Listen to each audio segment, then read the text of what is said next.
welcome to God's 5 Minutes with Pastor Ed Wilson. Reach him at gods5minutes@gmail.com.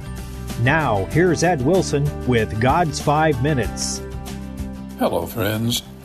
Those of us who love the Lord find joy in studying the writings of our forebears as they worshiped and taught us of the beauties of the lives they experienced while walking with God. An example is the 65th Psalm. The last verses of that delightful Hebrew poetry speak of a bountiful harvest and are a paean of gratitude to Jehovah Jireh, who is the Lord of the harvest. Here they are. Thou visitest the earth and waterest it. Thou greatly enrichest it with a river of God, which is full of water. Thou preparest him corn when thou hast so provided for it. Thou waterest the ridges thereof abundantly, thou settlest the furrows thereof, thou makest it soft with showers, thou blessest the springing thereof. Thou crownest the year with thy goodness, and thy paths drop fatness. They drop upon the pastures of the wilderness, and the little hills rejoice on every side. The pastures are clothed with flocks, the valleys also are covered over with corn. They shout for joy, they also sing. In the delightful phrases, we seem to see the Psalm's author David as king, passing through his native land and feeling overwhelming gratitude at the evidence of prosperity and happiness provided on every side. He knows his people are being well fed and clothed, the flocks are healthy, the land is filled with happiness. Soon will be a time for the fall seasons of worship and rejoicing, with the entire nation smiling under the providence of his God. When God visits the land, he leaves a blessing behind. He is represented here as going round the earth, as a gardener does his garden, and watering every needed plant, until the earth is drenched and soaked with a rich supply of refreshment.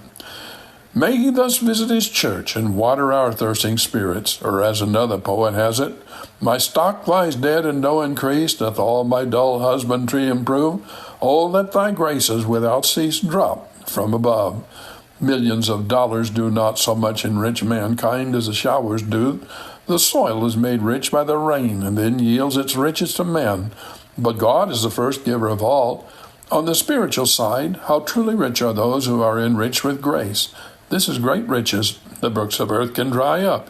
Human resources, being finite, are liable to failure, but God's provision for the supply of rain is inexhaustible. There is no bottom or shore to this river. The pattering drops from the clouds of yesterday may be succeeded by heavier rain tomorrow, and yet the waters from the skies above shall not fail. How true this is in the realm of grace. There the river of God is full of water, and of his fullness have all we received, and grace for grace. The ancients in their fables spoke of the river Pactolus, which flowed over sands of gold.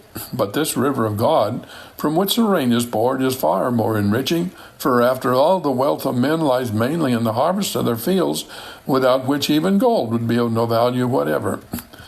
The psalm says, Thou preparest them corn. Corn is especially valuable as the food of man. It truly is the staff of life. Our various commercial cereals are called prepared flour, etc., but God prepared it long before man touched it. As surely as the manna was prepared of God for the tribes, so certainly is corn made and sent by God for our daily use. What is the difference whether we gather wheat ears or manna? And what matters if at the first grow toward us and the second descend from downward? It is as great a marvel that food should rise out of the dust as that it should fall from the skies. Blessed be the great householder. He has blessed our land with beautiful harvests. He supplies the teeming myriads of earth with bread enough from year to year. Even so he promised and provides heavenly food for his redeemed ones. He hath given meat to them that fear him. He is ever mindful of his covenant. The seasons always follow one on another in this endless cycle, just as our lives pass through their seasons, and we too become harvest.